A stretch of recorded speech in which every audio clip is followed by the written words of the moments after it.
Hi குழந்தைகளே, வணக்கம். சுப்ரதாவின் நல்வாழ்த்துக்கள். பக்கத்தில் யார் இருக்கா பார்த்தீங்களா? பாபா புட்டபர்த்தி சத்ய சாய் பாபா. அதாவது குழந்தைகளே, இந்த உலகத்தில் பல மகான்கள் அவதரித்திருக்கிறார்கள். எத்தனையோ பேர் அவதரித்திருக்காங்க. ஆனால் நமக்கு காண்பதற்கும் அவர்கள் இருந்த காலத்தில் வாழ்வதற்கும் கொடுத்து வச்சிருக்கணும் இல்லையா? அப்படி நான் ஒரு வகையில் கொடுத்து வைத்தவன், என்னை பொறுத்து சொல்லிக்கிறேன்.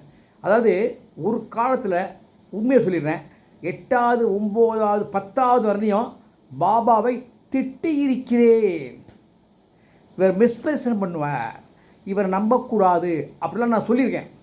தப்பு தப்பு ஒத்துக்கிறேன். நான் ஒரு முட்டாள், நான் ஒரு மடையன். ஏனென்றால் அது பாபாவுக்கு தெரியும்.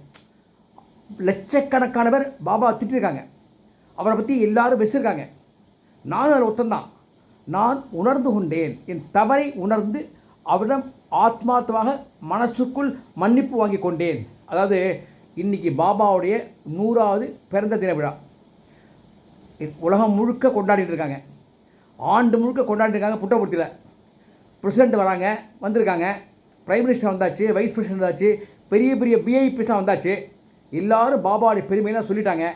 என்னை போல் ஒரு கரை தெடிந்த ஒரு முட்டாள்னு வச்சுங்க, ஒரு முட்டாளுக்கு அடி முட்டாள்னா நான் பாபாவுடைய பற்றி எதுவுமே சொன்னாலும் அது நிற்காது. ஏன்னா நான் சாதாரணப்பட்டவன். ஆனால் எனக்குள்ள பாபா இருக்கார் இல்லையா? பாபாவை பற்றி குழந்தைகளே உங்களுக்கு சொல்ல வேணும் இல்லையா?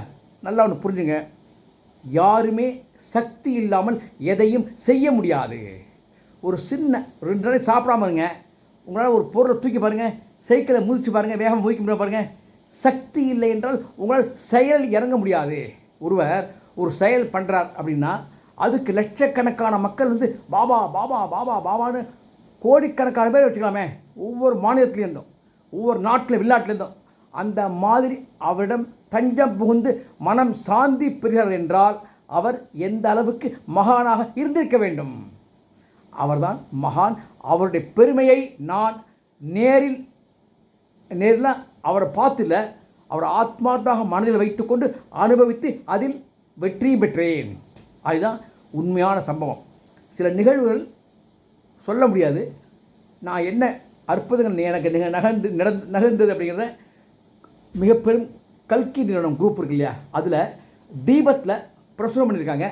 அவசியம் கல்கி தீபம் அதை பாருங்கள். அதில் நான் இந்த 2 பாபா எனக்கு செஞ்ச 2 அற்புதங்களை நான் எழுதியிருப்பேன். அவசியம் பார்க்கும். அதனால் நான் இப்போ சொல்லவில்லை. அவர் 3 தடவை பார்த்துருக்கேன். சென்னையில் போட் கிளப்புக்கு போயிருக்கிறது. அப்போ ஒர்க் பண்ணியிருந்தேன் 1974 to 75 அந்த காலகட்டத்தில் வந்திருப்பார் அவர். அப்போ பார்க்கணுன்னே போனேன். அப்போ பக்தியோடு போனேன்னு தெரியாது எனக்கு. அந்த கூட்டம்னா கூட்டம் அலை பாஞ்சுது பாருங்கள். அவர் கார்பன் நின்று வரார். அப்பா என்ன தேஜஸ், என்ன தேஜஸ். உள்ளே போய் மக்கள் பாபாவிடம் நான் கற்ற பாடம் டிசிப்ளின். டிசிப்ளின் இல்லாத வாழ்வு அல்ல, அது நரகம். ஒவ்வொருவனும் பாபாவிடம் கற்றுக்கொள்ள வேண்டியது டிசிப்ளின் டிசிப்ளின் டிசிப்ளின், கட்டுப்பாடு. 6 மணினா 6 மணி, 6:02 6:02, 6:07 6:07 டைம் சொன்னால் அந்த டைம் தான். இப்பையும் பாபாவுடைய ஆசிரமத்துக்கு புட்டபர்த்திக்கு போனாக்க காலம்பரம் சுப்பிரபாதம் இத்தனை மணிக்குன்னா இத்தனை மணிக்கு தான். அந்த டயத்தில் போய் நிற்கணும். நீங்கள் அந்த வாலண்டியர்ஸ் பார்த்தீங்கன்னாக்கா பர்ஃபெக்ஷனாக நிற்க வைப்பாங்க. அந்த பர்ஃபெக்ஷன் வேறு எந்த வாலண்டியர்ஸையும் எங்கேயுமே பார்க்க முடியாது. அந்த அளவுக்கு மிக சிறந்த வாலண்டியர்ஸை கொண்ட ஒரு மாபெரும் சக்தி படைத்தவர் தான் பாபா. அப்படின்னா பாபாவுடைய சக்தியை பார்த்துங்க, எந்த அளவுக்கு அவர் கட்டுக்கோப்பாக வாலண்டியர்ஸை வச்சுருந்தாரு பார்த்துங்க. அப்படின்ற அந்த மகானுடைய பெருமையை நீங்கள் புரிந்து கொள்ள வேண்டும். சில பேருக்கு பகவான் ரமண மகர்ஷியை பார்க்குறதான அனுபவம் கிடச்சிருக்கும். சில பேருக்கு சேஷாத்ரி சுவாமிகளை பார்க்க அனுபவம் கிடச்சிருக்கும். அது மாதிரி சில பேருக்கு எத்தனையோ விசிறி சுவாமிகள்ங்கிறாங்க, விபூதி சுவாமிகள் சித்தருங்கிறாங்க, எத்தனையோ பேருக்கு அனுபவம் கிடச்சிருக்கும். நான் என்னை பொறுத்தவரையிலையும் சிங்கேரி மகாபிரியர் சன்னிதானம் இருந்தார், அவரை பார்த்துருக்கேன். இப்போ சன்னிதானத்தை பார்த்துருக்கேன். இப்போ புதுசாக வந்துருக்க சன்னிதானத்தை பார்க்கல, அவரும் ஆசைப்பட்டிருக்கேன். அதே மாதிரி காஞ்சிபுரத்தில் மகாபிரிவான்னு சொல்லுவாங்க, அவரை பார்த்திருக்கிறேன், ஆசி வாங்கியிருக்கிறேன். ஜெயேந்திர சரஸ்வதி புது பிரிவான்னு சொல்ல அவரையும் பார்த்திருக்கிறேன். அதுமாதிரி பால பிரிவான்னு சொல்ல அவரையும் பார்த்திருக்கிறேன். இப்போ வந்துருக்கிற புது பிரிவால் பார்த்தது கிடையாது. அதே மாதிரி வாழ்கின்ற காலத்தில் அவர் வாழ்கின்ற மகான்களை நாம் பார்ப்பதற்கு கொடுத்து வைக்க வேண்டும். அதுதான் நாம் செய்த பாக்கியம். எந்த குறையும் யாரும் கண்டுபிடிக்கக்கூடாது, அதை பெரிதுபடுத்தக்கூடாது, அதை வைத்து பிழைப்பு நடத்தக்கூடாது. அப்படி நடத்துபவர்களை நாம் காரி உமிழ வேண்டும். ஏனென்றால் அது கேவலமான பிழைப்பு. அடுத்தவனை திட்டி அவனை அவதூறு பண்ணி அதில் பிழைப்பு நடத்துவோம் கேவலமான ஈனப்பிறவிகள். அவர்களை ஒதுக்கி விடுங்கள். நானே ஒரு ஈனப்பிறவி இருந்தவன் தான். இப்போ திருந்திய மனிதன், உண்மை உணர்ந்த மனிதன், மாபெரும் மகானின் அருள் பெற்றவன், கடைக்கோடி. அவர் பாத துளியிலையும் அவர் மண்ணிலே அந்த கொஞ்சோடு துளி அருள் கூட எனக்கு கிடச்சிது. அதிலே அவர் அற்புதங்கள் எனக்கு நிகழ்த்தினார். இது சத்தியமான உண்மை. என் வாழ்க்கையில் தடம் புரண்ட காலத்தில் என்னை காப்பாற்ற அவர்தான். அதை நீங்கள் தீபத்தை படிக்க நான் சொல்லப்படாது. Right, okay. இப்போ எதுக்கு சொல்ல வந்தேன்னா, நூற்றாண்டு விழாவில் எல்லோரும் பேசுகிறாங்க இல்லையா, ஒரு கடை தொண்டலாம், கடைசி தொண்டலாம், கடைசியில் நிற்பாங்க இல்லையா சில பேர், பொங்கலுக்கு பிரசாதத்துக்கு கடைசியில் நிற்பாங்க இல்லையா. அதே மாதிரி பாபாவுடைய அருளை நானும் கடைசியாக ஒரு ட்ரிப்பு ஒரு சின்ன கவிதையாக சொல்லிட்டு அவருடைய நூற்றாண்டில் கலந்துக்கணும், நானும் அவரை வழிபடணும், அவரை வாழ்த்த முடியாது, அவருடைய பெருமைகளை சொல்லணும் அப்படின்னு ஆசைப்பட்டேன். ஒரு கவிதை எழுதினேன், அதை நான் வாட்ஸ்அப்பில் அனுப்பிச்சிருக்கேன். ஆனால் எல்லாருக்கும் அந்த வாட்ஸ்அப் போய் சேராது இல்லையா. யூடியூப்னா பொதுவாக பார்க்கலாம். இந்த உலகத்திலேயே கின்னஸில் ஏற்ற வேண்டிய யூடியூப் என்னுடைய சுப்ரிதத்தா யூடியூபும், மன்னே முருகன் டூரிங் டாக்கிஸ் யூடியூபும், டாஞ்சூரின் யூடியூப் தான். என்ன காரணம் தெரியுமா, 4 வருஷமாக யூடியூப் நடத்திட்டு இருக்கேன். 300 சப்ஸ்கிரைபர் கூட ஏறல, 400க்கு மேலே தாண்டவே இல்லை. அது ஒரு வேர்ல்டு ரெக்கார்டு. யாராவது முடிஞ்சால் கின்னஸை கொண்டு போய் அந்த யூடியூப்பை காமிங்க, ஏதாவது கிடச்சா நம்ம கொடுங்க. அவ்வளவு மக்கள் தான் பார்க்கின்றார்கள். அதை பற்றி அடியேன் கவலைப்படுவதில்லை. அடியேனுக்கு வேலை, தொண்டு செய், கடமையை செய், அதை பற்றி பலனை ஆண்டு ஒப்படைத்து விடு, அவ்வளோதான். அதை மாதிரி செஞ்சுட்டு இருக்கேன். ஓகே. இப்போ அந்த கவிதையை எழுதுவேன், ஆனால் எனக்கு அதை பார்க்காம சொல்ல தெரியாது, ஞாபக சக்தி கம்மி, அவ்வளோதான். அறிவு அந்தளவுக்கு தான் இருக்கும், அறிவு வச்சுங்க. அப்படி தான் நம்மளாம் அப்படி தான் இருந்திருக்கோம். அப்போ அதனால என்னை பொறுத்தவரை சொல்கிறேன், அதனால தான் நான் வச்சுருக்கேன். அப்புறம் அவரே என்னை வாழ்த்திருக்கார். நான் நேரடியாக இல்லை, மறைமுகமாக வாழ்த்திருக்கார், அருளை பெற்றிருக்கேன். ஒரே ஒரு விஷயம் சொல்லிடுறேன், அவர் எப்படியாவது மகன்கிற ஒரு விஷயம் சொல்லிடுறேன். அவருக்கு ஏழை பணக்காரன் வித்தியாசம் கிடையாது, வலியவன் எளியவன் என்கிற பாகுபாடு கிடையாது. இவன் இன்னார், இவன் இப்படிப்பட்டவன் அப்படிங்கிறது எதுவுமே கிடையாது. இவன் கிறிஸ்டியன், இவன் முஸ்லீம், இவன் ஜெயினன், இவன் அப்படிங்கிற வைணவன், எந்த விதமான அவன் புத்திஸ்ட்டு அப்படி எந்த ரிலிஜியஸ் வேறுபாடும் கிடையாது. அதனால தான் அந்த பஜனை பண்ணுறத அல்லா தூ, ஏசு தூ அப்படின்னு தான் பாடுவோம். அது நீனே ஏசு, நீனே அல்லானே நாங்கள் பாடுவோம். பஜனையில் இருக்காது. என்ன காரணம் என்றால், அவரை பொறுத்தவரையும் மனித வர்க்கத்திற்காக வாழ்ந்த மகானவர். அதனால தான் அவருடைய குறிக்கோளே serve all love all, love all serve all, help ever hurt never, help ever hurt never. என்ன பாலிசி! இதைத்தான் நான் புதிய வேதம் என்று கூறிக்கொண்டேன். நானே மனசில் சங்கல்பம் பண்ணேன், புது வேதம். அவர் சொன்னது புது வேதம் ஐயா, எந்த ரிலிஜியனுக்கும் பொருந்தும், எந்த சாராருக்கும் பொருந்தும், இந்த குறிப்பிட்ட ரிலிஜியனும் கிடையாது, எல்லாருக்கும் பொருந்தும் அது.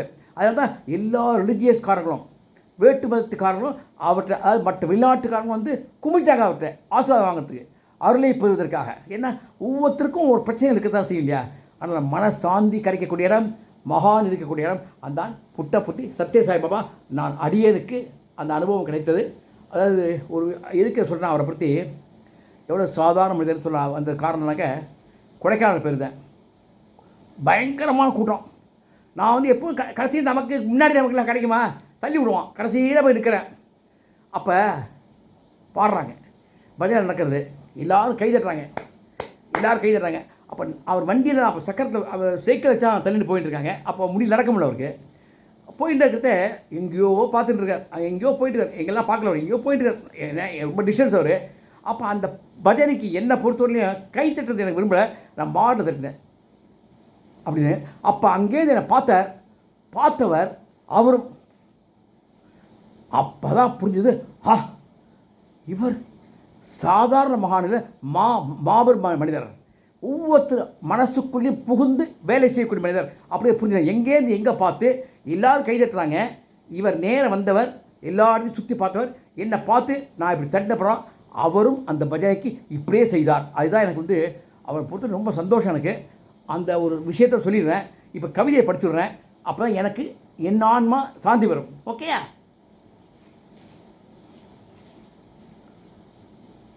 பாபா பாபா பாபா, அனுக்ஷணமும் துதித்தேன் உன்னை, அன்புடன் அரவணைத்தான் அரவணைத்தாய் என்னை. இடர் என்று நினைத்தேன் வாழ்வை, சுடர் ஏற்றி மிளர வைத்தாய் நீயே. இருள் என்று அஞ்சி நின்றேன், மருள் நீக்கி நடக்க வைத்தாய். பிறவிக்கடல் பெரிதென மலைத்தேன், பக்தியுடன் துடுப்பால் கடக்க வைத்தாய். கலங்கிய நெஞ்சத்துடன் நின்றேன், அஞ்சேல் என்று அபயம் தந்தாய். உன் திருநீற்று மகிமை கண்டேன், தீரா நோயும் நீங்க கண்டேன். கலியுக அவதாரம் நீ, கருணையின் உச்சம் நீ, கதி கலங்கும் மானிடர் தஞ்சம் நீ.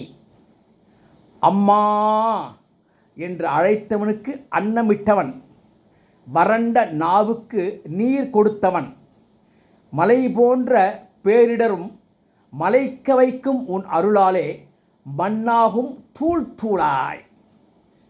மாந்தர் உய்ய பெரு மார்க்கம் தந்தாய், மகத்துவம் புரிந்தாய்.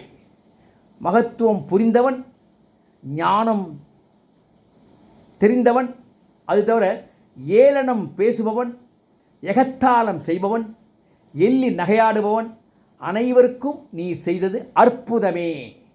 நீ சொல்லியது புது வேதம். அனைவரையும் நேசி, அனைவருக்கும் தொண்டு செய், எப்பொழுதும் உதவி செய், ஒருபோதும் காயப்படுத்தாதே.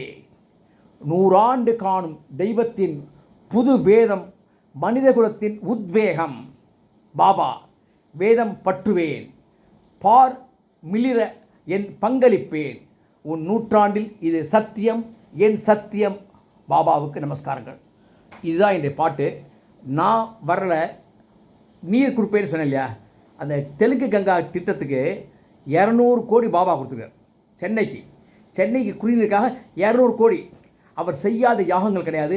அதிருத்ரம், அந்த ருத்ரம் சொல்லுவாங்க, அந்த மாதிரி ஒவ்வொரு இடமா பண்ணி லோக க்ஷேமத்திற்காக, நாட்டு உலக நன்மைக்காக அவர் செய்யாத ஹோமங்கள் கிடையாது, யாகங்கள் கிடையாது, எதுவுமே கிடையாது. அந்த அளவுக்கு மக்கள் நன்மைக்காக தன் முழு ஆன்மாவையும் அர்ப்பணித்தவர், வாழ்நாள் முழுவதும் தன்னை அதற்காக அர்ப்பணித்தவர். அந்த மாதிரி மகானை நாம் பார்ப்பது மிக மிக அரிது. நம்ம அந்த காலத்தில் வாழ்ந்தோம் பார்த்திங்களா, அது ஒன்றே நமக்கு ஆனந்தம், பேரானந்தம், சச்சிதானந்தம், நித்தியானந்தம். ஜெய் ஸ்ரீராம், ஜெய் ஸ்ரீராம், ஜெய் ஸ்ரீராம், ஜெய் சாய்பாபா, ஜெய் சாய்பாபா, ஜெய் சாய்பாபா.